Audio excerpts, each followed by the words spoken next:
জল্পনার অবসান, ইঙ্গিত মঙ্গলবারই মিলেছিল। বুধবার বিধায়ক পদ থেকে ইস্তফা দিলেন শুভেন্দু অধিকারী। ইস্তফা পত্রে লেখা, আমি বিধায়ক পদ থেকে ইস্তফা দিচ্ছি।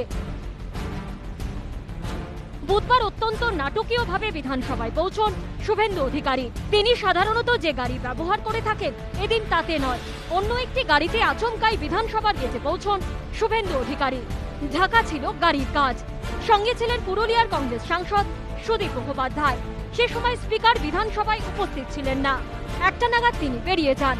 বিকেল 4টে নাগাদ শুভেন্দু বিধানসভায় পৌঁছন। বিধানসভার রিসিভিং সেকশনে গিয়ে ইস্তফাপত্র জমা দেন। যদিও বিধানসভার অধ্যক্ষ বিমান বন্দ্যোপাধ্যায় জানিয়েছেন, আমি বিধানসভায় ছিলাম না, শুনেছি উনি পদত্যাগপত্র জমা দিয়েছেন। আমি বিধানসভায় গিয়ে ওনার পদত্যাগপত্র খতিয়ে দেখব, তারপর আইনানুগ যা ব্যবস্থা নেবার নেব। আমি বারুইপুরে রয়েছি, আমার অনেকগুলো আমাদের প্রোগ্রামস রয়েছে। কাছে আবেদন করেছে আমি জানি না, আমার কাছে কেউ কোনো আবেদন করেনি, আমার সাথে কোনো কথাই নেই। আমি বিধানসভায় যাবো, রেজিগনেশনটা দেখবো, তারপরে আমি যদি আমাদের রুল অনুযায়ী যেটা করার আমি সেটা করব। বিধানসভার কার্যপ্রণালী ও পরিচালন নিয়মাবলীতে ইস্তফাপত্রের যে ফরম্যাট দেওয়া আছে, তাতে বলা হয়েছে কত তারিখ থেকে ইস্তফা কার্যকরী হবে তার উল্লেখ করতে হবে। কিন্তু শুভেন্দু অধিকারীর জমা দেওয়া ইস্তফাপত্রে কবে থেকে কার্যকরী হবে সেই তারিখের উল্লেখ নেই।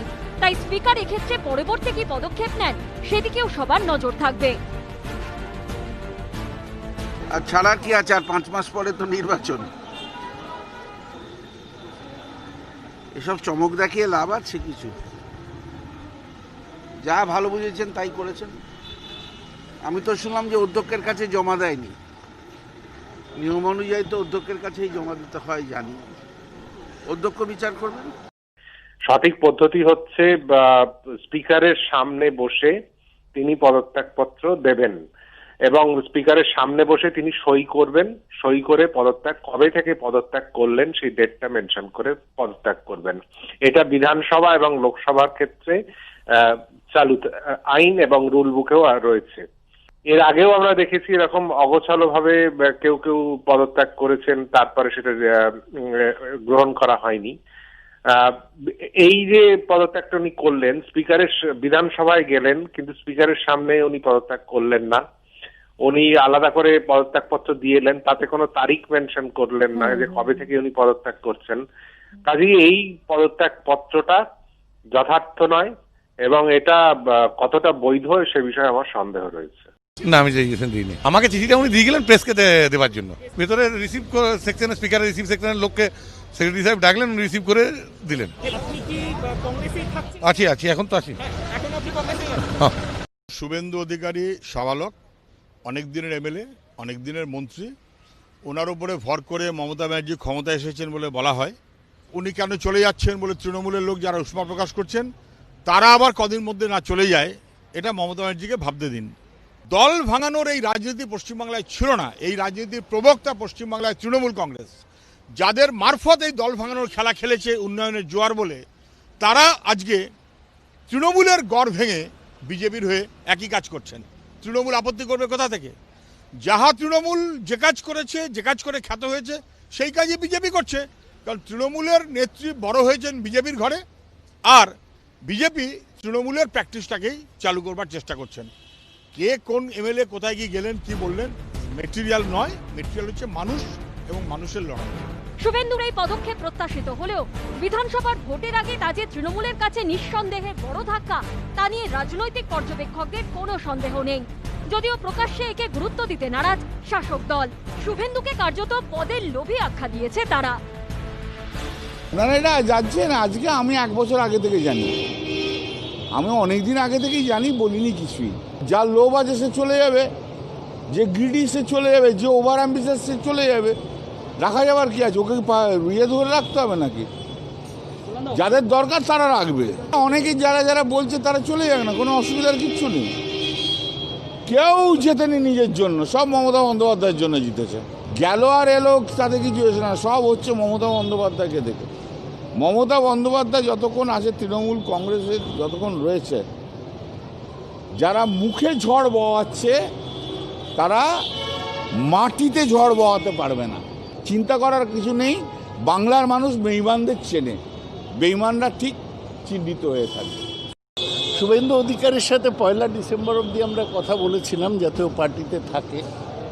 2 তারিখ আমাদের ও জানিয়ে দেয় যে আমাদের সাথে কাজ করা মুশকিল। 2 তারিখ থেকে আজ পর্যন্ত ওর সাথে পার্টির কেউ কথা বলেনি।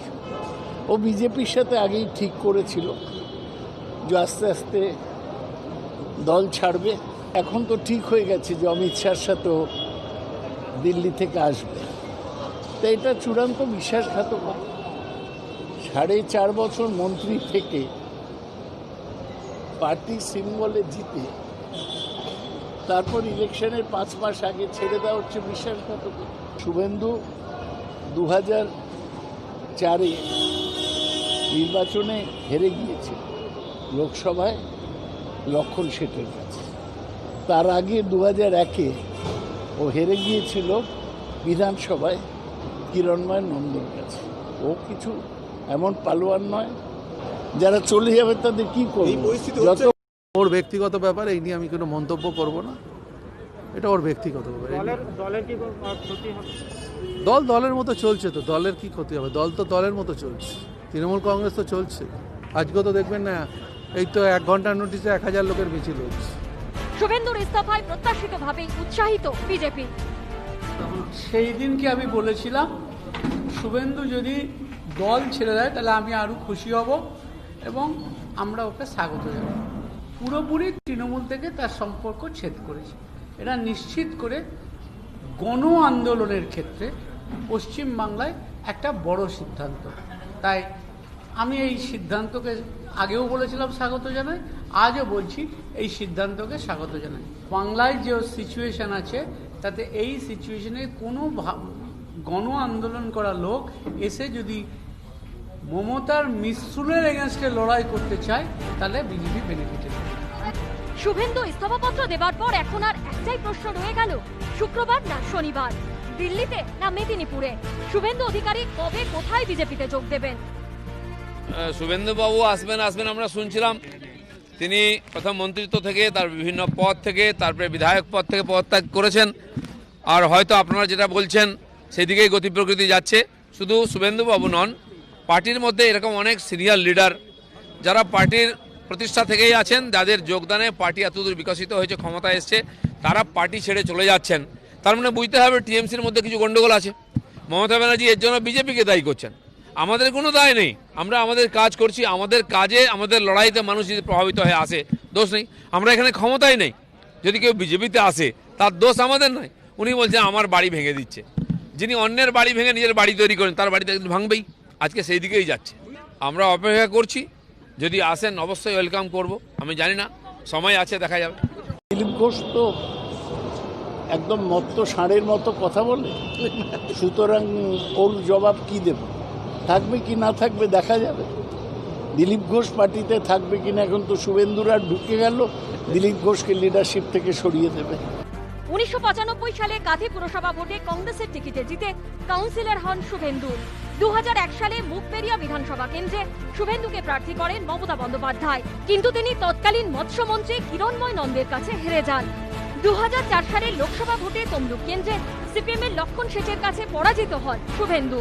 2006 সালে বিধানসভা ভোটে দক্ষিণ কাঁথি কেন্দ্র থেকে প্রথমবার জিতে বিধায়ক হন শুভেন্দু অধিকারী।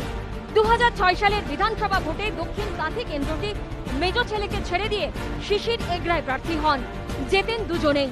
প্রথমবার বিধায়ক হন শুভেন্দু। 2007 সালে নন্দীগ্রাম আন্দোলন শুভেন্দুর জীবনের টার্নিং পয়েন্ট। নন্দীগ্রাম আন্দোলনের মুখ হয়ে ওঠে অধিকারী পরিবারের মেজ ছেলে। গোটা রাজ্য তার নাম জানতে শুরু করে। তৃণমূল ক্ষমতায় আসার 3 বছর আগে 2008 সালের পঞ্চায়েত নির্বাচনে প্রথমবার কোনো জেলা পরিষদ দখল করে তৃণমূল, আর সেটা ছিল শুভেন্দুর গড় পূর্ব মেদিনীপুর। এরই সঙ্গে দক্ষিণ 24 পরগনাও দখল করে তৃণমূল, সেখানেও প্রচার করেছিলেন শুভেন্দু। 2008 সালে মদন মিত্রকে সরিয়ে শুভেন্দুকে যুব তৃণমূলের সভাপতি করেন মমতা। 2009 লোকসভা ভোটে তমলুকে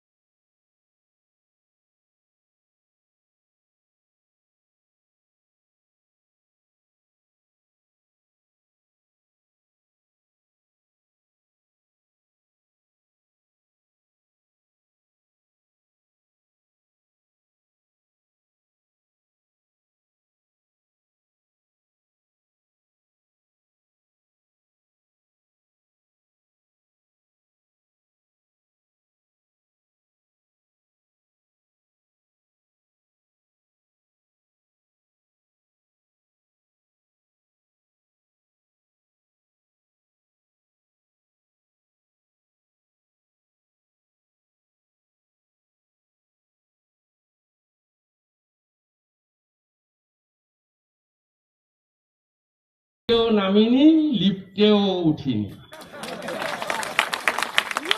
সিঁড়ি ভাঙতে ভাঙতে ভাঙতে ভাঙতে উঠেছে। আমাকেও সব করে কোনো লাভ হবে না। ছোট লোকদের দিয়ে বাজে কথা বলিয়ে ভাবছে আমি উত্তর দেবো, আমার লেভেলটা হয়নি। কুকুর পায়ে কামড়ালে মানুষ কখনো কুকুরের পায়ে কামড়ায়? পাল্টা নাম না করে তাকে জবাব দিতে শুরু করে তৃণমূল। তৃণমূল কংগ্রেস যারা করে, কেউ রাতারাতি নেতা হয়নি। তৃণমূল কংগ্রেস যারা করে, সে কর্মী হোক বা নেতা হোক, কেউ প্যারাশুটে নামেনি, কেউ লিফটে ওঠেনি, কেউ অনেক কিছু বলে। আমি সাধুবাদ জানাই, গণতান্ত্রিক অধিকার সকলের আছে। লিফটে উঠলে 35টা পদের অধিকারী আমিও হতাম, আর প্যারাশুটে নামলে দক্ষিণ কলকাতায় নির্বাচনে লড়তাম। নন্দীগ্রাম দিবসে তৃণমূল সভা করে, আবার শুভেন্দু সভা করে। নাম না করে উভয় পক্ষ একে অপরকে আক্রমণ করে। ছিল মির্জাপুর, ছিল তখনও ছিল, আজকেও আছে। ছিল বিশ্বাস মানুষকে করবো আমরা,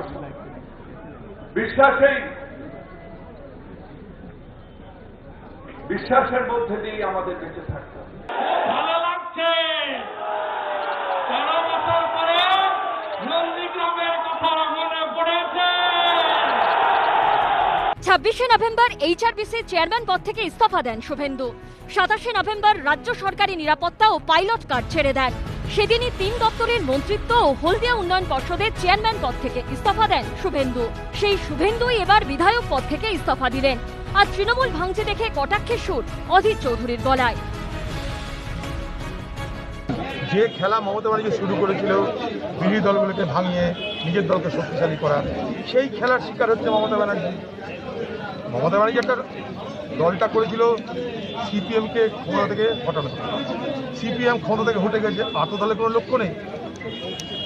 তারপরে শুরু হলো করে খাও, মেরে খাও, লুটে খাও, তারা সময় আছে।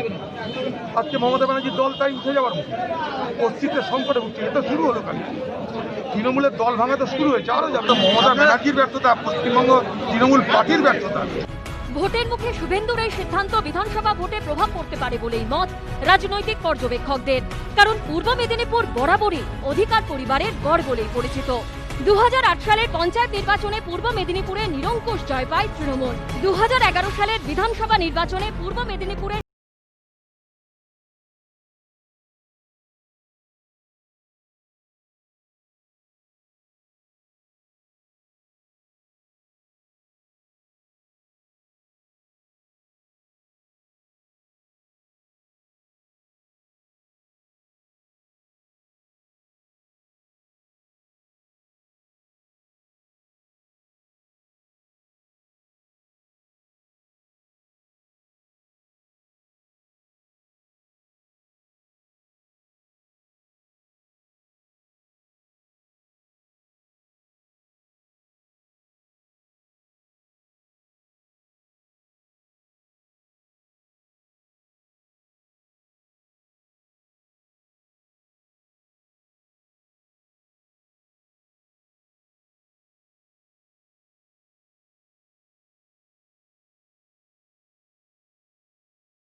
নির্বাচনে নন্দীগ্রামে শুভেন্দু জিতেছিলেন 81,230 ভোটে।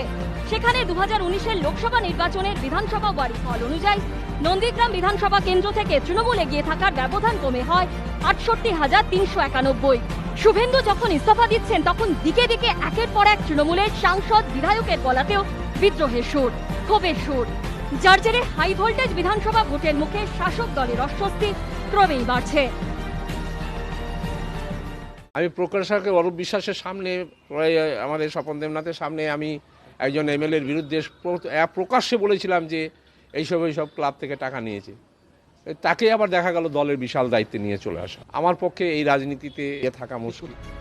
এবার প্রকাশ্যে দলীয় নেতৃত্বকে এভাবেই হুঁশিয়ারি দিলেন বর্ধমান পূর্বের তৃণমূল সাংসদ সুনীল মণ্ডল। জেলা সভাপতি থেকে দলের বিধায়ক। পূর্ব বর্ধমানের একের পর এক শাসক নেতার দিকে আঙুল তুলেছেন তিনি। দিদি যেটা বলছেন সেটা কাজ হচ্ছে না। দিদি যেটা বলছেন অতি উত্তম কথা এবং উত্তম প্রস্তাব, যে নতুন পুরনো মিলেমিশে কাজ করতে হবে, কারোর সঙ্গে বিভাজন করা চলবে না, কিন্তু এটা বাস্তবে এর বিপরীত, সেইটা তোকে দল দেখতে হবে। সেখানে অরূপ বিশ্বাস আমার সামনে সভা মিটিংয়ের সামনে বলেছে যদি এই সব করিস তাহলে দল থেকে বার করে দেবো। দেখা গেল দল থেকে বার করা তো দূরের কথা, সে আরও বড় বড় বড় পদে বসে গেল। তারা এইসব কথা বলে তাদের কোনো জবাব দেব না। দলের ফোরাম আছে, সুব্রত বক্সি আছে, পার্থ চ্যাটার্জি আছে, তার উপরে মমতা ব্যানার্জি আছে। সেই ফোরামে এসে কথা বলা। যারা প্রেসে কথা বলে তারা দলের ডিসিপ্লিন মানে। তৃণমূল সাংসদের স্পষ্ট হুঁশিয়ারি, নির্বাচনী স্ট্র্যাটেজিস্ট প্রশান্ত কিশোরের টিমের কথা তিনি শুনবেন না। আজকে একটা বাচ্চা ছেলে সে এসে আমাকে বলছে আপনাকে এখানে মিছিল করতে হবে।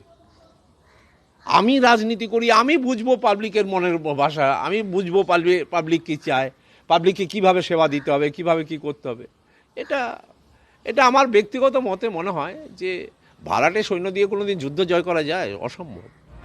এই প্রেক্ষাপটে শুভেন্দু অধিকারীর সঙ্গে সুনীল মণ্ডলের পোস্টার ঘিরেও জল্পনা তীব্র হয়েছে। এদিন সকালে পোস্টার দেখা যায় কাকসা থানার সামনে ও সাংসদের বাড়ির আশপাশে। এই যে পোস্টার পড়ছে এটা বলছে মানুষের একটা ক্ষোভেরই বহিঃপ্রকাশ। ক্ষোভের দলের নেতৃত্বের বিরুদ্ধে, দলের নেতৃত্ব, জেলা নেতৃত্ব যেটা মমতা ব্যানার্জি বলছে পুরনো নতুন মিলে কাজ করতে হবে, নতুন পুরনো মিলেমিশে কাজ করতে হবে। তা সে নতুন পুরনো মিলে তো আর কাজ হচ্ছে কোথাও। আমাদের প্রশ্ন আজকে দলের এই দুর্দিনে মানে এখনও সচেতন হচ্ছে না দল।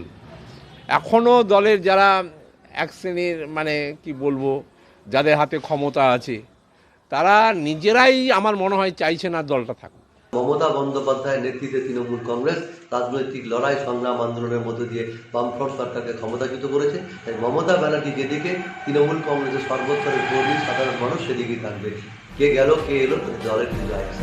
দিন কয়েক আগেই মাতৃবিয়োগ হয় সুনীলের। পরিবারের পাশে থাকার বার্তা দিয়ে ফোন করেন শুভেন্দু অধিকারী। সে যদি আসে তা আমি কি করতে পারি? সে আমার মাতৃবিয়োগে শ্রাদ্ধের দিন সে ফুল মিষ্টি পাঠিয়েছে। আমি যতদূর জানি বর্ধমান পূর্বের এমপি সুনীল বাবু ফরওয়ার্ড ব্লক থেকে এসেছিলেন। টিএমসিটা ওরকম হয়েছিল, এই বিভিন্ন পার্টি থেকে এসে আর এক জায়গায় জুড়েছিল। আজকে সময় আসছে সব আলাদা আলাদা হয়ে যাচ্ছে, আবার কোনো বাঁধন নাই, কেবল স্বার্থের বাঁধন ছিল, ওটা শেষ হয়ে গেছে। যে যেখান থেকে এসেছিল আবার ফিরে যাচ্ছে, পার্টি বলে কিছু থাকবে না। সেই পরিস্থিতি জরাসন্ধ বধের মতো, দুটো ছেলেকে জুড়ে দিয়েছিল আবার দুটোকে আলাদা করে দিচ্ছে, পার্টিটাই শেষ হয়ে যাবে। তাৎপর্যপূর্ণভাবে শুভেন্দুর পাশে থাকার কথা জানিয়ে বর্ধমান পূর্বের তৃণমূল সাংসদের সঙ্গে দেখা করতে যান কাল্লার বিধায়ক বিশ্বজিৎ কুণ্ডু। বিধানসভায় ইস্তফাপত্র জমা দিয়ে সোজা বর্ধমান পূর্বের বিদ্রোহী তৃণমূল সাংসদের বাড়িতে পৌঁছে যান শুভেন্দু। তখনই সেখানে হাজির হন আরেক বিক্ষুব্ধ তৃণমূল বিধায়ক জিতেন্দ্র তিওয়ারিও। তাৎপর্যপূর্ণ বিষয় হলো এদিনই জিতেন্দ্রর সঙ্গে বৈঠকে বসবেন বলে তাকে ফোন করেন মমতা বন্দ্যোপাধ্যায়। আর সেদিনই এক স্থানে একই জায়গায় শুভেন্দু অধিকারী, সুনীল মণ্ডল, জিতেন্দ্র তিওয়ারি, বিশ্বজিৎ কুণ্ডু, অর্থাৎ তৃণমূলের সব বেসুরো হেভিওয়েট এক জায়গায়। জল্পনা আরো বাড়িয়ে সেখানে হাজির হন পশ্চিম বর্ধমানের দায়িত্বপ্রাপ্ত তৃণমূলের প্রাক্তন পর্যবেক্ষক দীপ্তাংশু চৌধুরীও। সব মিলিয়ে তোলপাড় বর্ধমানের রাজনীতি। 2011 সালে প্রবল তৃণমূল ঝড়ের মধ্যেও গলসি বিধানসভা কেন্দ্র থেকে ফরওয়ার্ড ব্লক প্রার্থী হিসেবে জয়ী হন সুনীল মণ্ডল। পরে বিধায়ক পদ থেকে ইস্তফা দিয়ে তৃণমূলে যোগ দেন। 2014 সালের লোকসভা ভোটে তাকে পূর্ব বর্ধমান কেন্দ্র থেকে প্রার্থী করে তৃণমূল। সিপিএম প্রার্থীকে 1,14,479 ভোটে পরাজিত করে জয়ী হন সুনীল। 2019-এর ভোটেও তৃণমূল প্রার্থী হিসেবে জয়ী হন তিনি, কিন্তু জয়ের ব্যবধান কমে দাঁড়ায় 89,819। আর বিধানসভা ভোটের মুখে এহেন সুনীল মণ্ডলের বিদ্রোহী সুরেই চরম অস্বস্তিতে তৃণমূল। আর শাসক দলের উদ্বেগ এখানেই থামছে না। খোদ অভিষেক বন্দ্যোপাধ্যায়ের গড়েও ক্ষোভের সুর তৃণমূল বিধায়কের গলায়। ডায়মন্ডহারবার বিধানসভা এলাকার যুব সম্প্রদায় থেকে শুরু করে সর্বস্তরের মানুষ আমাকে ভীষণ ভালোবাসেন। কে বা কারা করেছেন আমি জানি না, তবে নিশ্চয়ই তারা ভালোবেসে করেছেন। যে বা যারা আমাকে ভালোবেসে এটা করেছে আমি বলবো তাদেরকে যেভাবে আর না পোস্টারিং করতে। ফের তৃণমূলের পোস্টার অস্বস্তি, পদ নয় পতাকা, তৈরি আছে জনতা। আমরা দাদার অনুগামী এবার ডায়মন্ড হারবারে। ডায়মন্ড হারবার অভিষেক বন্দ্যোপাধ্যায় লোকসভা কেন্দ্র। এবার সেখানকার তৃণমূল বিধায়ক দীপক হালদারের সমর্থনে পড়ল এই ধরনের পোস্টার।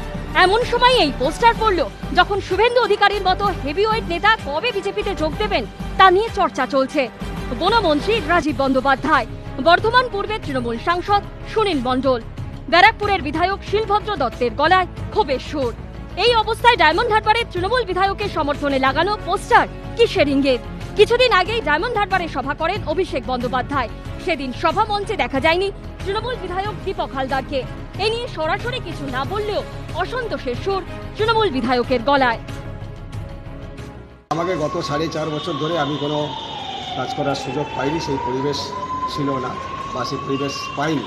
তার কারণ যে কোনো কারণেই হোক, কেন এটা করা হয়েছে বা হচ্ছে আমি জানি না। যেমনভাবে যেখানে যতটুকু কাজ করার সুযোগ পেয়েছি আমি ঠিক সেইভাবেই তাদের পাশে থেকে কাজ করার চেষ্টা করেছি এবং নিশ্চিত করে আমার যতটুকু সুযোগ থাকবে আমি সব সময় ডায়মন্ড হারবারের মানুষের পাশে থেকে কাজ করব। উনি তো দীর্ঘদিন থেকে ওখানে কাজ করতে পারছেন না। উনি নিজেই ফেসবুক, টুইটার এবং বিভিন্ন সময় উনি ওনার বক্তব্য পেশ করেছেন। আমি অনেক দিন থেকে শুনছিলাম উনি আসবে আসবে আসবে, তো আমরা মানে ভাষা চলছিল। এখন সবাই আসছে, উনি যদি আসে ওনাকেও স্বাগত। দীপক হালদার দেখে দলটা করে না, দলটা করে মমতা বন্দ্যোপাধ্যায়, অভিষেক বন্দ্যোপাধ্যায় দেখে। তো ডায়মন্ড হারবার মানুষ মমতা বন্দ্যোপাধ্যায়, অভিষেক বন্দ্যোপাধ্যায়ের সঙ্গে আছে এবং আগামী দিনে থাকবে, এটা আমাদের বিশ্বাস। না বলে এখন নিজেকে এই সমস্ত কথা বলে নিজের ভাবনাটা, চিন্তাটা কি অন্য জায়গায় নিয়ে যেতে চাইছেন, এটাই আমার মনে হয়। গত লোকসভা নির্বাচনের প্রেক্ষিতে ডায়মন্ড হারবার বিধানসভা কেন্দ্রে বিজেপির চেয়ে 35,461 ভোটে এগিয়েছিল তৃণমূল। আগামী বিধানসভা নির্বাচনে ডায়মন্ড হারবারকে পাখির চোখ করে এগোচ্ছে বিজেপি। সম্প্রতি ডায়মন্ড হারবারে সভা করে সেই বার্তাও দিয়ে গেছে বিজেপির সর্বভারতীয় সভাপতি। এই পরিস্থিতিতে দলীয় বিধায়কের অসন্তোষ, অস্বস্তি বাড়ালো তৃণমূলের। এদিকে দক্ষিণের মতোই তৃণমূলের অস্বস্তি বাড়ার ইঙ্গিত উত্তর 24 পরগনাতেও। চলতি সপ্তাহে বিজেপিতে যোগ দিতে পারেন শুভেন্দু অধিকারী। সে পথেই কি হাঁটতে চলেছেন ব্যারাকপুরের বিদ্রোহী তৃণমূল বিধায়ক শিলভদ্র দত্ত? সূত্রের দাবি, শনিবার মেদিনীপুরে অমিত শাহ সভা মঞ্চে শুভেন্দুর পাশে দেখা যেতে পারে শিলভদ্র দত্তকেও। সেদিনই আনুষ্ঠানিকভাবে তিনি বিজেপিতে যোগ দিতে পারেন। যদিও এই জল্পনা নিয়ে স্পেকটি নন ব্যারাকপুরের তৃণমূল বিধায়ক। সূত্রের খবর, এর মাঝে বেশ কয়েকবার শুভেন্দু অধিকারী এবং বিজেপির সর্বভারতীয় সহসভাপতি মুকুল রায়ের সঙ্গে দেখা করেছেন শিলভদ্র দত্ত। গত লোকসভা ভোটে ব্যারাকপুর কেন্দ্রটি তৃণমূলের হাত থেকে ছিনিয়ে নেয় বিজেপি। এরপর থেকেই বেসুরো ব্যারাকপুরের বর্ষিয়ান বিধায়ক। কখনো ফেসবুকে ইঙ্গিতপূর্ণ পোস্ট, কখনো খোদ তৃণমূলের নির্বাচনী স্ট্র্যাটেজিস্ট প্রশান্ত কিশোরের বিরুদ্ধে। একটা বাজারি কোম্পানি যারা পয়সা নিয়ে ভোটের কাজ করতে চায়, যারা বাইরে থেকে এসছেন, শুনছি টাকার বিনিময়ে তারা কাজ করেন, সেই মানুষগুলো এসে আমাকে পলিটিক্যাল জ্ঞান দিচ্ছে। দীর্ঘদিনের এই রাজনীতি করার পরে সেই সংস্থার কোনো ছেলে এসে আমাকে বলছে, ভোট নিয়ে আপনাকে ভাবতে হবে না, ওটা তো আমরা করবো, আমরা জেতানোর জন্য এসেছি, বাংলার ভোট তোমরা করবে। এটা কি বিহার, ইউপি? শিলভদ্রের মানভঞ্জনে তার অফিস অব্দি পৌঁছেছিল টিমপিকে, কিন্তু পত্রপাঠ তাদের ফিরিয়ে দেয় বিধায়ক। সহকর্মীর বাড়িতে পৌঁছেছিলেন দলের জেলা সভাপতি তথা খাদ্যমন্ত্রী জ্যোতিপ্রিয় মল্লিকও, কিন্তু বিধায়কের দেখা পাননি।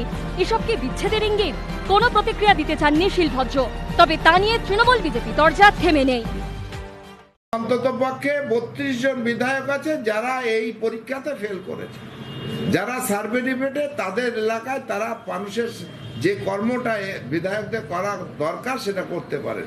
এই কথাতে ওনাদের মনে হয়েছে ওনার টিকিট পাবেন না, এই জানে ওনারা অন্য দরজা করছে। তবে আমি শিলভদ্র যদি দল ছেড়ে দেয়, তৃণমূল কংগ্রেস ছেড়ে যায়, শিলভদ্র দত্ত, আমি শিলদাই বলি, সেটা একটু অবাক মনে হবে।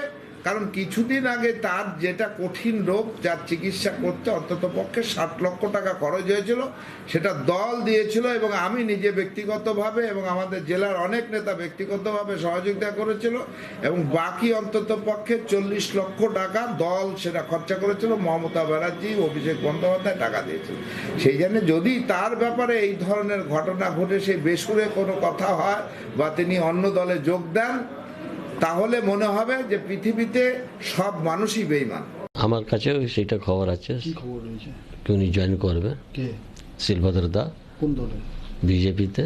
আমার সঙ্গে কথাও হয়েছে, টেলিফোনে কথাও বলেছেন। খুব ভদ্রলোক আছেন, কাজ করার সুযোগ টিএমসিতে পেতেন না, সে দরদম ব্যথাটাও উনি আমাকে বলেছেন। জনসাধারণও দেখতে পাচ্ছে, জনপ্রতিনিধিরা দেখতে পাচ্ছে কি টিএমসি আর ডুবছে, বিজেপি আসছে। সেই জন্যে যারা যারা ওইখানে সুযোগ পাচ্ছেন না কাজ করা, জনসাধারণের কাজ করতে পারছে না, তারা বিজেপিতে। ডিসেম্বর লাস্ট যেতে যেতে টিএমসি একবারে ধ্বংস হয়ে যাবে। গত লোকসভা নির্বাচনের বিধানসভা ওয়ারি ফল অনুযায়ী শিলভদ্র দত্তর ব্যারাকপুর বিধানসভা কেন্দ্রে ৩,৫১৯ ভোটে এগিয়েছিল বিজেপি। সে কারণে কি ভোটের আগে শিবির বদল করতে পারেন শিলভদ্র? বিজেপিতে যোগ দিলে কি তিনি ব্যারাকপুর থেকে গেরুয়া শিবিরের প্রার্থী হতে পারেন?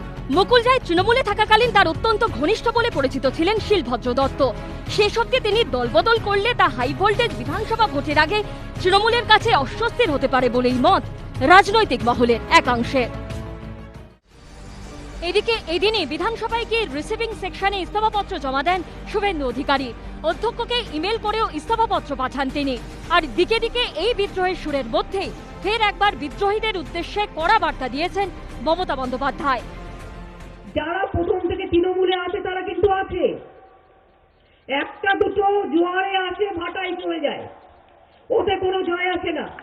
কিন্তু যারা প্রথম দিন থেকে থাকে তারা কিন্তু শেষ দিন পর্যন্ত থাকে। তার কারণ মানুষ রোজ রোজ তার চরিত্র বদল করতে পারে না।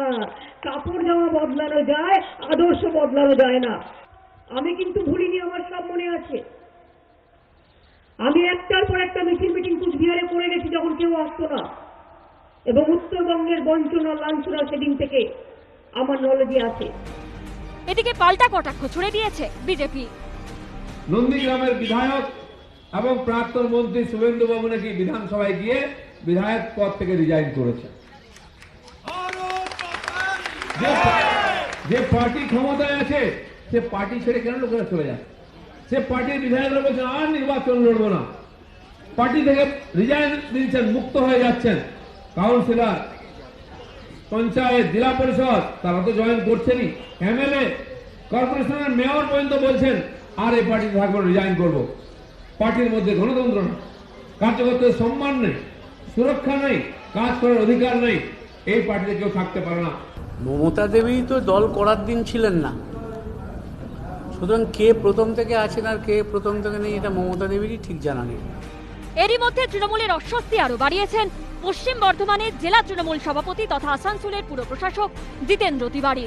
দুদিন আগেই পুরমন্ত্রীকে তার লেখা একটি চিঠি প্রকাশ্যে আসতেই হইচই পড়ে যায় রাজ্য রাজনীতিতে। সঙ্গে সঙ্গেই বরফ গলাতে আসরে নামে ঘাসফুল শিবির। জিতেন্দ্র তিওয়ারিকে ভাই বলে উল্লেখ করেন পুরমন্ত্রী। মুখোমুখি কথা বলতে চেয়ে কলকাতায় আসতেও বলেন ফিরহাদ হাকিম, কিন্তু সেই ডাকে সাড়া না দিয়ে নিজের অবস্থানে অনড় পশ্চিম বর্ধমানের দাপুটে এই তৃণমূল নেতা। বুধবার ফের ক্ষোভ উগরে দেন জিতেন্দ্র তিওয়ারি।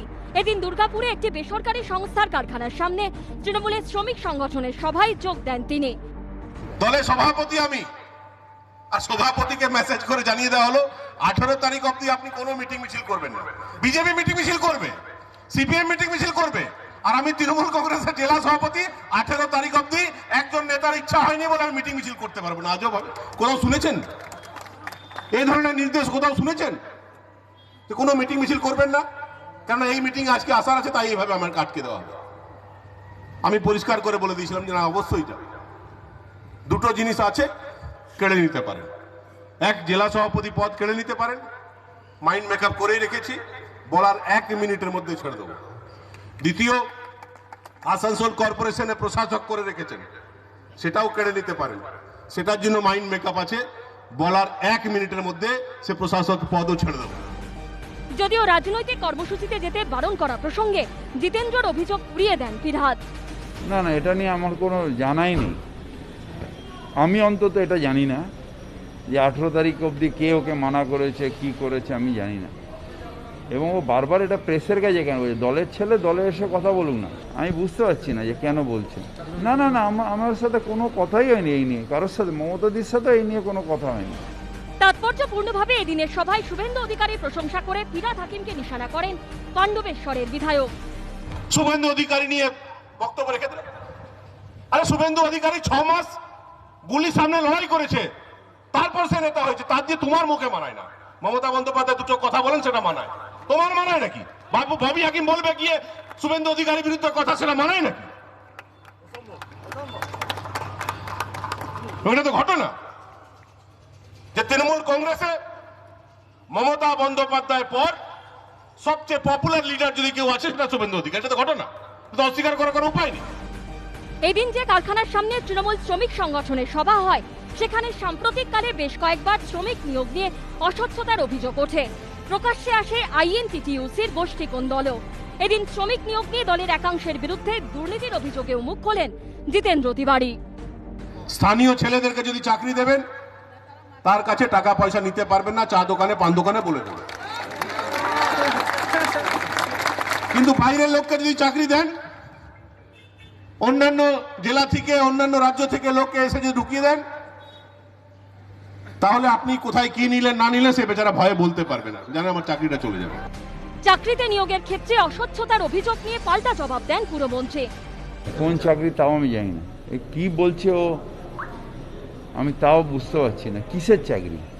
ওখানকার জেলায় যে চাকরিগুলো, জেলার চাকরি জেলায় হয়, সেখানে আমাদের সাথে কি সম্পর্ক আছে? সেটা যার প্রসেসে যেরকম হয়, কোনোটা পাবলিক সার্ভিস কমিশনে, সেটার সাথে জিতেনেরই বাকি আর আমারই বাকি। গত সোমবার ফিরহাদ হাকিমকে লেখা জিতেন্দ্র তিওয়ারির একটি চিঠি প্রকাশ্যে চলে আসায় অস্বস্তিতে পড়ে তৃণমূল নেতৃত্ব। চিঠিতে জিতেন্দ্র অভিযোগ করেন, রাজনৈতিক কারণে কেন্দ্রীয় সরকারের প্রকল্পের টাকা ব্যবহার করতে দিচ্ছে না রাজ্য সরকার। এরপরে ফিরহাদের সঙ্গে বাগযুদ্ধে জড়িয়ে পড়েন তিনি। ও কেন লিখেছে আমি জানি না, কারোর গ্যাস খেয়ে লিখেছে। ইলেকশনের আগে হঠাৎ এটা পেলাম না ওটা পেলাম, কি আমার সম্মান গেল, কি সম্মান পাচ্ছি কি পাচ্ছি না, এটা বড় কথা না। মানুষের ভালো যদি হয়ে থাকে, 11 বছরে আমরা মমতা ব্যানার্জির সাথে আছি। আমি যদি বলি যে ইমরান খানের গ্যাস খেয়ে উনি বলছেন, তাহলে কি জবাব দেবেন উনি? আমি যদি পাকিস্তানে ওই ইমরান খান আছে, ওনার গ্যাস খেয়ে উনি না জানলে জেনে নিন, আর কি করুন। আমি বলবো যে ইমরান খানের কথায় উনি চলছেন, পাকিস্তানের কথায় উনি চলছেন।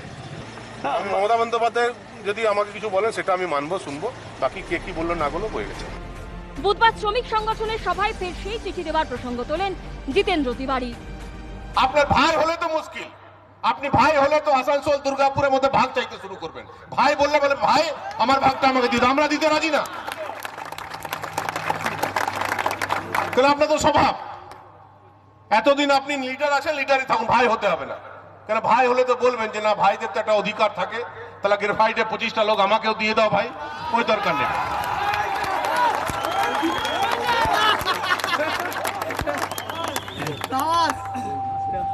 আজব পরিস্থিতি, এরা তো মনে হচ্ছে পাওয়ার অফ অ্যাটর্নি এরা নিয়ে নিয়েছে, যে তৃণমূলে যত লোক দলের কথা বলবে, যত লোক মানুষের কথা বলবে, সবাইকে না চাইলেও টেনে হিচড়ে অন্য দলে পাঠিয়ে দেবে, এর সিদ্ধান্ত নিয়ে নিয়েছে।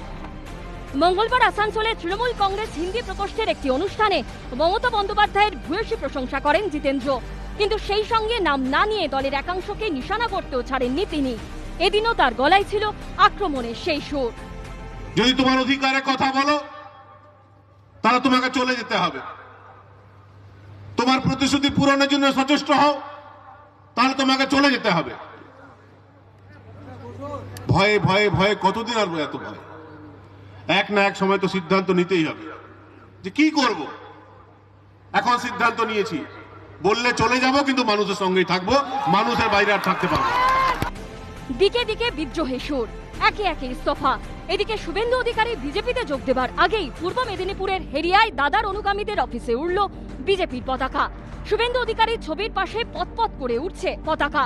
যদিও ভাইরাল হওয়া এই ভিডিও সত্যতা যাচাই করেনি এবিপি আনন্দ। মাত্র কিছুদিন আগেই হেরিয়া বাসস্ট্যান্ডের তৃণমূলের পার্টি অফিস থেকে কিছুটা দূরে এই অফিস তৈরি হয়। ভাইরাল হওয়া ভিডিওয় দেখা যাচ্ছে বুধবার সকালে দাদার অনুগামীদের অফিসের মাথায় উঠছে পদ্ম ফুলের পতাকা।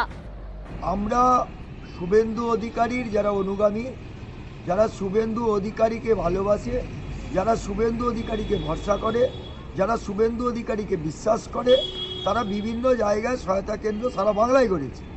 এবারে কেউ অতি উৎসাহিত হয়ে কোথাও যদি বিজেপির পতাকা লাগিয়ে দেয়, সে ব্যাপারটা আমার জানা নেই।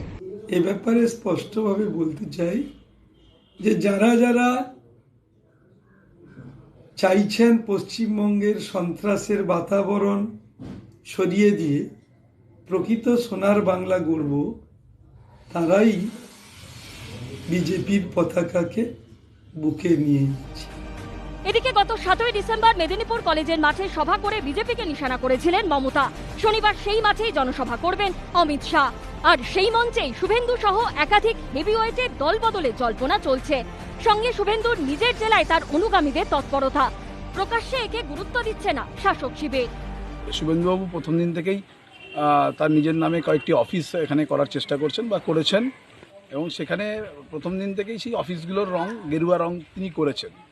তো আজকে কেউ বা কারা গিয়ে সেখানে বিজেপির ঝান্ডা লাগিয়ে দিচ্ছেন। তো এটা মানুষের কাছে এই সকল চালাকি ধরা পড়ে যাচ্ছে। এটা মানুষ বুঝতে পারছেন যে কি জিনিস চলছে, দলের থেকে দল বিরোধী কাজ করছেন।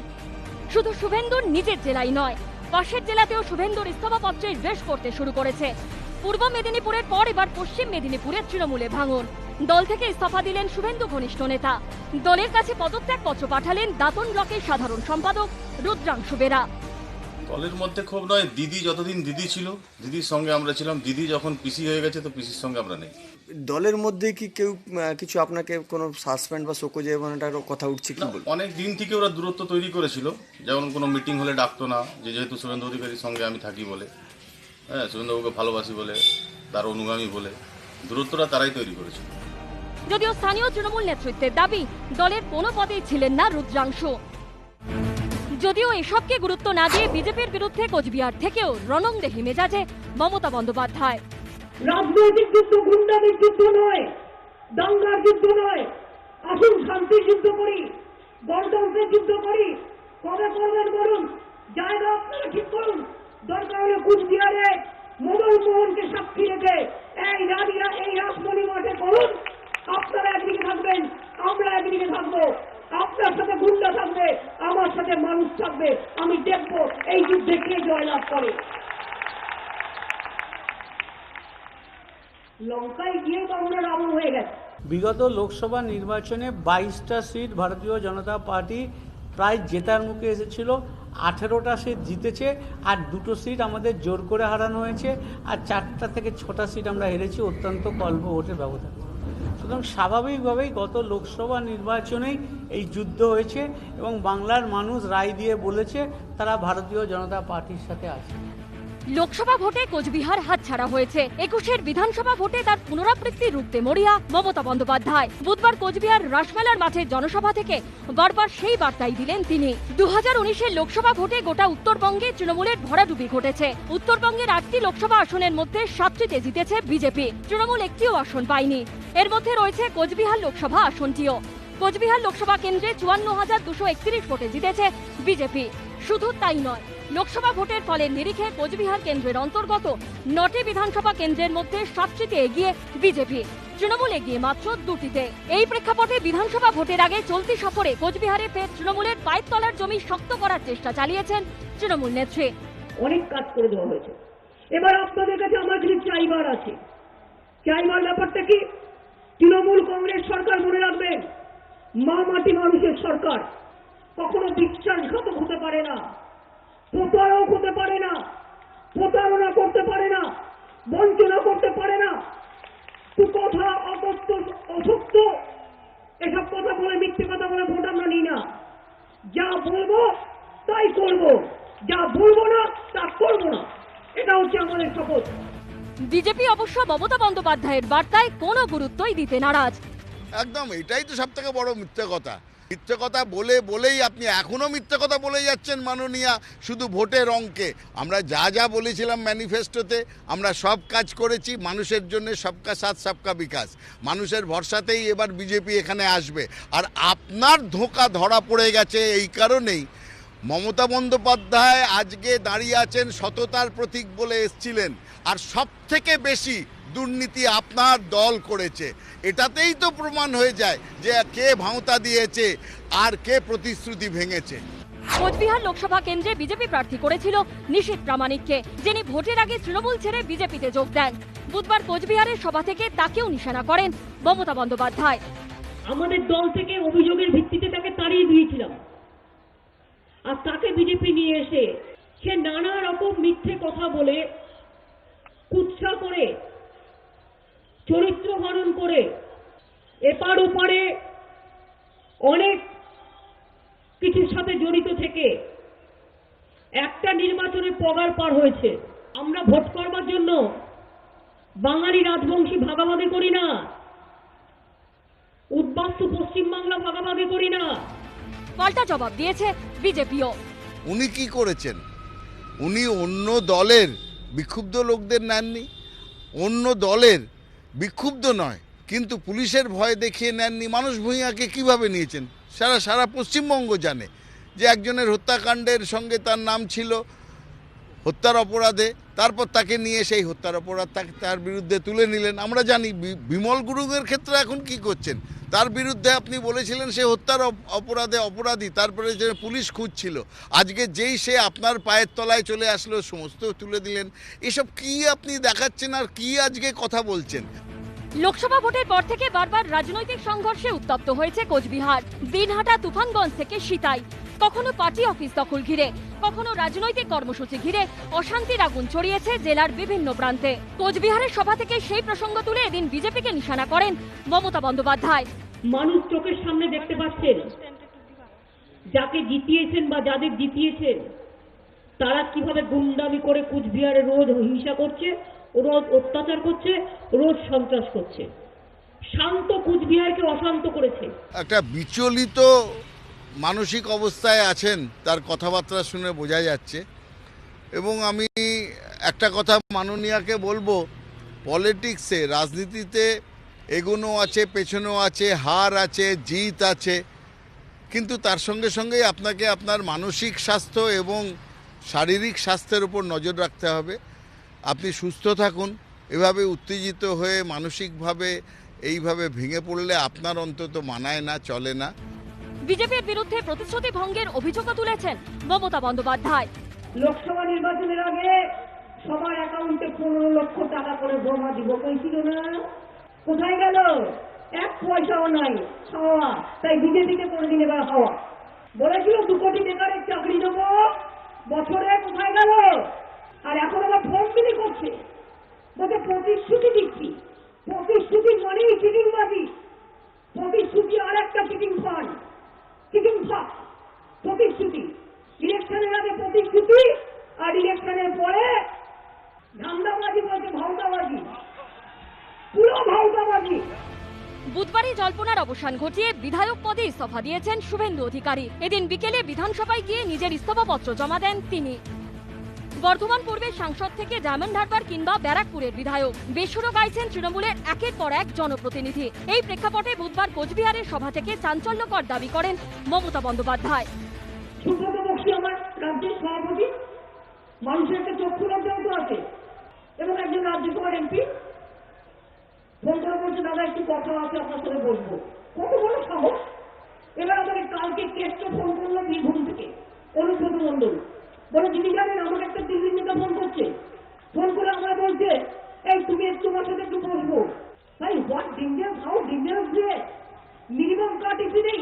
প্রশান্ত কিশোরের কোম্পানি আইপ্যাক থেকে আমাদের পার্টির সিনিয়র জুনিয়র বহু লিডারের কাছে ফোন যাচ্ছে এবং তার বাড়িতেও গেছেন, ওনারা চা খেয়ে তাকে কনভিন্স করার চেষ্টা করেছেন বিজেপি ছেড়ে টিএমসিতে যাওয়ার জন্য। আমি বলে দিচ্ছি, একজন বুথের কার্যকর্তাও বিজেপি ছেড়ে টিএমসিতে যাবে না, কিন্তু উল্টো হচ্ছে, মন্ত্রী এমএলএ এমপি টিএমসি ছেড়ে চলে আসছে। বিজেপিকে রুখতে এদিন ফের একবার তারই ইমেজকেই অস্ত্র করেছেন মমতা বন্দ্যোপাধ্যায়। 2016 সালে বিধানসভা ভোটের আগে মমতা বন্দ্যোপাধ্যায় বলেছিলেন 294টি কেন্দ্রে আমি প্রার্থী। এদিনও সেরকমই সুর শোনা গেছে তার গলায়। বিজেপি তো বলেই দিচ্ছে, হয় ঘরে নয় জেলে। কোথায় থাকবে? কেউ কেউ ভয় পায়, জেলে না থেকে ঘরে থাকে। আমার যদি জেলে নিয়ে যায় আমি গর্ববোধ করবো, বাট আমি বিজেপির কাছে মাথা নত করবো না, আমি সিপিএম এর কাছে মাথা নত করবো না, আমি কংগ্রেসের কাছে মাথা নত করবো না। পাশাপাশি বিজেপিকে রুখতে দলের নিচু তলার কর্মীদেরও উজ্জীবিত করার চেষ্টা করেছেন তিনি। আমার আজকে সবচেয়ে বেশি অনুরোধ আমার তৃণমূল কংগ্রেস কর্মীদের কাছে, কি তৃণমূল কংগ্রেস কর্মীরা যারা নিচু তলায় আছেন, যারা মধ্যতলায় আছেন, লিডারদের মতো করতে দিন, কিন্তু দায়িত্বহীন দলে আজকে তৃণমূল কংগ্রেসের নিচু তলার কর্মীরা, আপনারাই 34 বছর লড়াই করেছেন। আমি চাই আমার ছাত্র যৌবন রুখে দাঁড়াবে, আমার মা বোনেরা রুখে দাঁড়াবে, আমার বঙ্গ জননীরা রুখে দাঁড়াবে, আমার কৃষক শ্রমিক রুখে দাঁড়াবে, আমার সমস্ত মা ভাই বোনেরা দল বেঁধে রুখে দাঁড়াবে। বিজেপি অবশ্য পাল্টা হুঁশিয়ারি দিয়ে বলছে, এসবে এখন আর কোনো কাজ হবে না। চম্বলের ডাকাত, চম্বল তো অনেক দূরে, চম্বল তো মধ্যপ্রদেশে। আমি বলছি বাংলার ডাকাতদের কথা একটু বলুন না উনি, যে ওনার দলের বাংলার যে ডাকাত, যারা রেশনের চাল চুরি করেছে, গরিব মানুষের, সর্বহারা মানুষের ত্রাণের ত্রিপল চুরি করেছে, 100 দিনের কাজের টাকা চুরি করেছে, কাটমানি নিয়েছে, সেই সব ডাকাতদের কথা একটু মাননীয় বললে মানুষ খুশি হবে। এদিকে মমতা বন্দ্যোপাধ্যায় কোচবিহার ছাড়তে না ছাড়তে জেলা তৃণমূল নেতৃত্বের প্রতি ক্ষোভ উগরে দল ছাড়ার হুঁশিয়ারি দিয়েছেন কোচবিহার পুরসভার প্রশাসক ভূষণ সিংহ।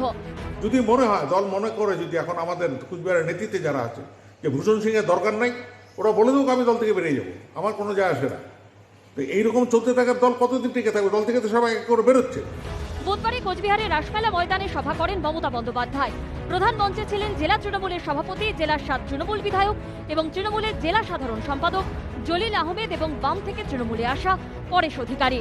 কোচবিহার পুরসভার প্রশাসক ভূষণ সিংহকে বসানো হয় পাশের মঞ্চে, আর এই নিয়েই তার তীব্র ক্ষোভ। মেইন যে মঞ্চটা, সেই মঞ্চে আমাকে না সাইডে একটা মঞ্চ অ্যালট করা হয়েছে। আমি মেইন মঞ্চে দেখলাম যাদের ওঠার মানে নেই, সত্য নাই, যারা ওই মঞ্চে উঠতে পারে না তাদের মঞ্চে দেখা যাচ্ছে। খুব অপমান বোধ করেছি। দলকে যে আবদ্ধ থাকার শৃঙ্খলা পরায়ণ অভাবে সবাইকে একসাথে চলার যে ভাবমূর্তি তৈরি করার জন্য মমতা ব্যানার্জি নির্দেশ দিয়েছিল, সেটা তার ঘুণা করে তার পরের দিনে সেটা মানে আসল জিনিস বেশি আসলো। যদি মনে হয়, দল মনে করে যদি এখন আমাদের কুচবিহারের নেতৃত্বে যারা আছে যে ভূষণ সিংয়ের দরকার নাই, ওরা বলে দেবো আমি দল থেকে বেরিয়ে যাবো। দলের কোর কমিটি এবং প্রশাসক, মিউনিসিপ্যালিটির প্রশাসক যারা, তাদের নিয়ে মমতা ব্যানার্জি কিন্তু মিটিং করছে। আর এটা দলীয় মিটিং, দলীয় কোর কমিটি যে আছে, 10 জনের কোর কমিটি আছে, তাদেরই উপরে জায়গা আছে। এটা মিটে যাবে, এটা ঠিক ও বলেনি, ওরা ঠিক বলে নাই, এই কথাটা ওর বলা ঠিক হয়নি। গোটা বিষয়টি নিয়ে মুখে কলুক কোচবিহার জেলা তৃণমূলের সভাপতি পার্থপ্রতিম রায়ের। উল্টোদিকে শাসকের কোন দলে বিজেপি শিবির উচ্ছ্বসিত। বিগত দিনে তৃণমূলের নেতা যারা আছেন তারা এখন আর সম্মান পাচ্ছেন না ওই দলে। অনেকেই ইতিমধ্যে দল ছেড়েছেন, আগামীতে দল ছাড়তে চাচ্ছেন। আমাদের বিজেপিতে অনেকে যোগদান দিয়েছেন এবং অনেকেই হয়তো তৃণমূল ছেড়ে বসেও থাকবেন। তৃণমূলের কিছু নেই, এই ভরাডুবির বাজারে এইরকম ভুল তো স্বাভাবিক। গত লোকসভা ভোটে কোচবিহার কেন্দ্রটি তৃণমূলের হাত থেকে ছিনিয়ে নেয় বিজেপি। শুধু তাই নয়, জেলার 9টি বিধানসভা কেন্দ্রের মধ্যে 7টিতে এগিয়ে বিজেপি, 2টিতে তৃণমূল। একদিকে বিজেপি তৃণমূল জোট টক্কর, অন্যদিকে ফের তৃণমূল সরকারকে কড়া ভাষায় হুঁশিয়ারি রাজ্যপালের। রাজ্য প্রশাসনের আমলাদের ভূমিকা নিয়ে বেশ কিছুদিন ধরেই লাগাতার সরব জগদীপ ধনকড়। বুধবার ফের এই ইস্যুতে সুর চড়ান তিনি। The police officials who are heavily politicized, who act as political workers, virtually as extension of the ruling party,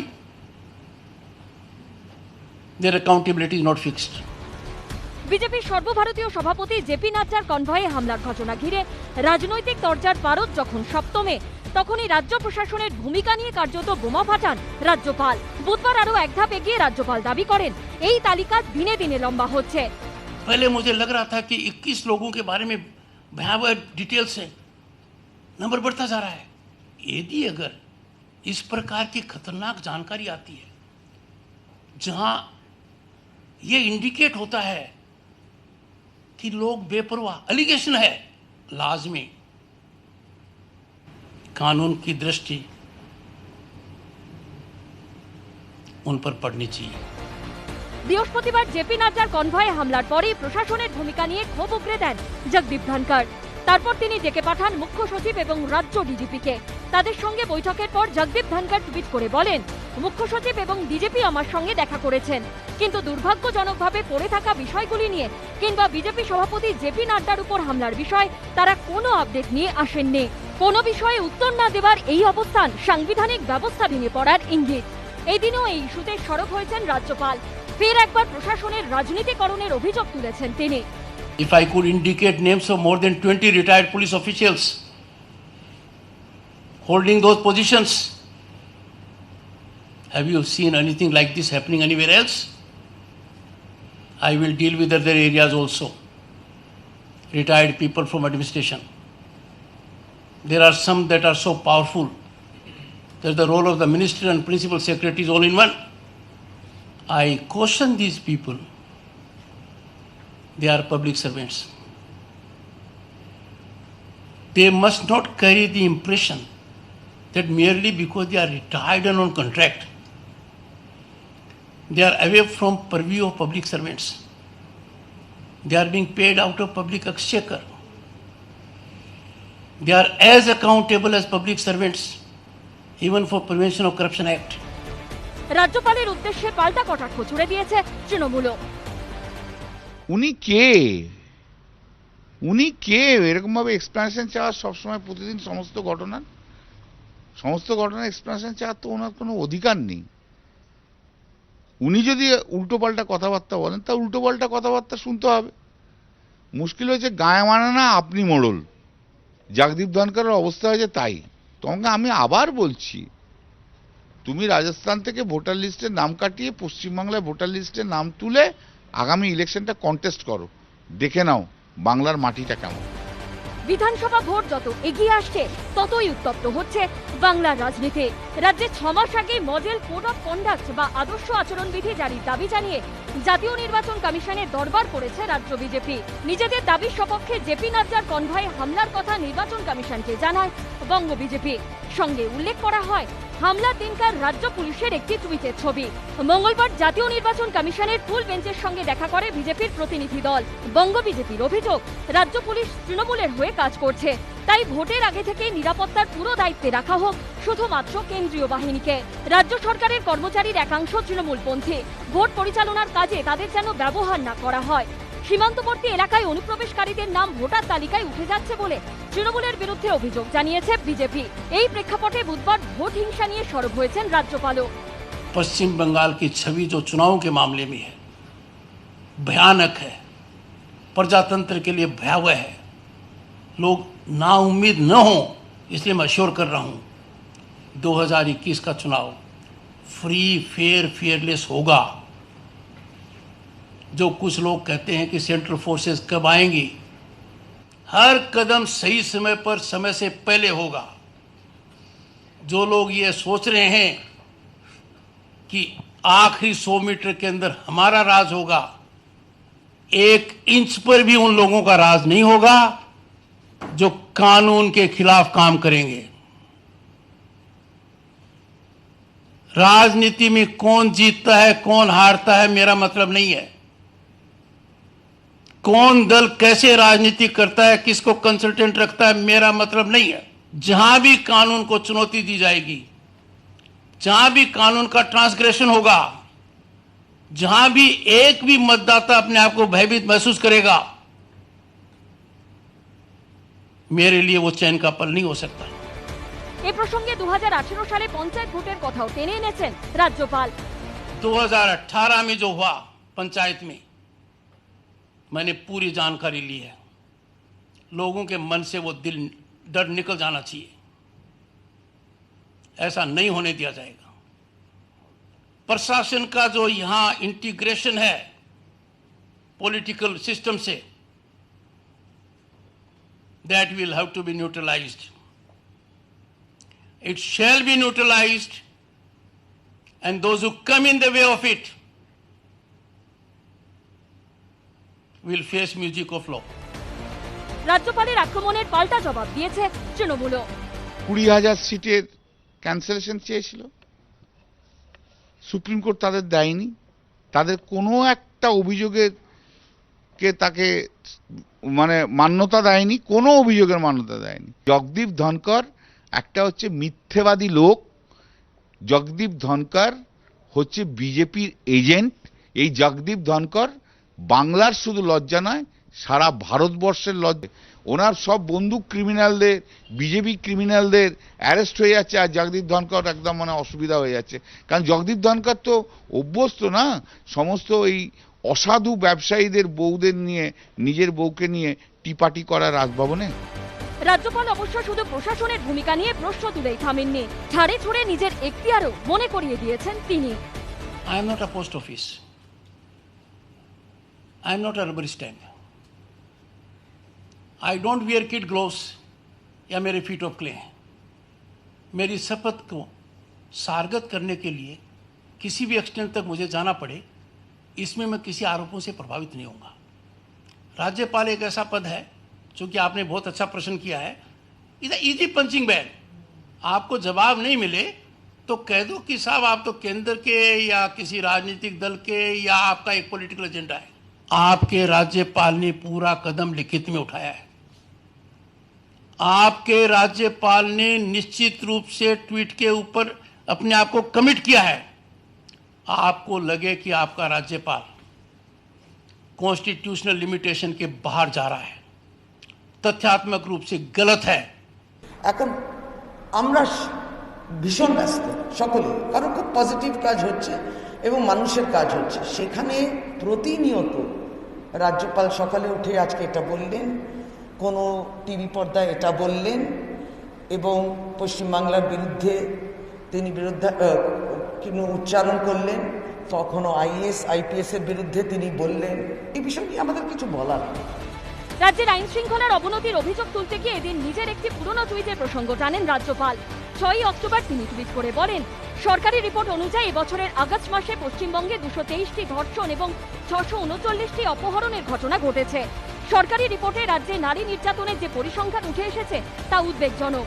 এরপর জেলা ধরে ধরে ধর্ষণ ও অপহরণের এই পরিসংখ্যানও দেন রাজ্যপাল। রাজ্যপালের টুইটের পাল্টা স্বরাষ্ট্র দপ্তরের তরফে টুইট করে দাবি করা হয়, পশ্চিমবঙ্গে ধর্ষণ ও অপহরণ নিয়ে রাজভবনের তরফে যে প্রচার করা হচ্ছে তা কোনো সরকারি রিপোর্ট বা তথ্যের ভিত্তিতে নয়। এসব অভিযোগ ভিত্তিহীন, বিভ্রান্তিকর এবং আসল তথ্যের সঙ্গে সামঞ্জস্যপূর্ণ নয়। স্বরাষ্ট্র দপ্তর এই টুইট করার কয়েক মিনিটের মধ্যেই ফের টুইট করে রাজ্যপাল বলেন, মমতা বন্দ্যোপাধ্যায়ের ভয়াবহ ভুল ব্যাখ্যায় আমি স্তম্ভিত। তাদের এখনই ক্ষমা চেয়ে বক্তব্য প্রত্যাহার করা এবং তা সংশোধন করা উচিত। বিভিন্ন ডিভিশন থেকে সরকারিভাবে আমার কাছে যে পরিসংখ্যান পাঠানো হয়েছিল তার ভিত্তিতেই আগস্টে 223টি ধর্ষণ এবং 639টি অপহরণের তথ্য দেওয়া হয়েছে। প্রতিটি তথ্য দেওয়া হয়েছে খুঁটিয়ে দেখার পর। এই প্রসঙ্গ টেনে এদিন ফের সুর চড়ান রাজ্যপাল। राज्य में 5 डिविजनल कमिश्नर्स हैं, एम आई राइट? 500 ने लिखित में चीफ सेक्रेटरी ऑफ स्टेट को और एडिशनल चीफ सेक्रेटरी गवर्नर को अगस्त माह की रिपोर्ट भेजी रेप्स एंड किडनैपिंग्स की। वो रिपोर्ट्स 500 के 500 डिविजनल कमिश्नर्स ने राइटिंग में भेजी, अपने दस्तखतों के तहत भेजी, to sensitize the people, to increase awareness about crime against women. I tweeted. जब राज्यपाल इस प्रकार की बात करता है तो सरकार का रवैया देखिए। Raj Bhavan dissemination of West Bengal statistics on rape and kidnappings is not based on official report. Allegations are baseless. That's not the end of it. Totally incongruous with authentic facts and figures. इतनी बड़ी झूठ को क्या राज्यपाल डाइजेस्ट कर लेगा? ও সব জবাবই দেওয়া হয়েছে সব সময়, কিন্তু সকাল সন্ধ্যে বিকেল জবাব দেবে সংবিধান কোথাও বলেনি। সংবিধান কোথাও বলেনি যে রাজ্যপাল একটা রাইভাল অপোজিশন হবে স্টেট গভর্নমেন্ট, সংবিধান কোথাও বলেনি। সংবিধান কোথাও বলেনি জগদীপ ধনকরকে বিজেপির এজেন্ট হওয়ার জন্য। সুপ্রিম কোর্ট কোথাও বলেনি যে, সুপ্রিম কোর্ট বরঞ্চ বলেছে সেন্ট্রাল গভর্নমেন্টের এজেন্ট বা সেন্ট্রাল গভর্নমেন্টের এমপ্লয়ি বা পলিটিক্যাল পার্টির এজেন্ট হিসেবে কাজ করবেন না। জগদীপ ধনকর, শুনুন একটা ছোট্ট করে একটা কথা বলে দিচ্ছি, যে ভারতবর্ষের যারা সংবিধান রচনা করেছিলেন তারা যদি ভাবতেন, তারা যদি জানতেন যে জগদীপ ধনকরের মতো একটা মানুষ কোনোদিন কোনো রাজ্যের গভর্নর হবে, তাহলে গভর্নরের পোস্টটাই রাখতেন। সব মিলিয়ে লাগাতার বাকযুদ্ধে রাজ্যপালের সঙ্গে শাসক দলের সংঘাতের পারও তুঙ্গে। এবিপি আনন্দ।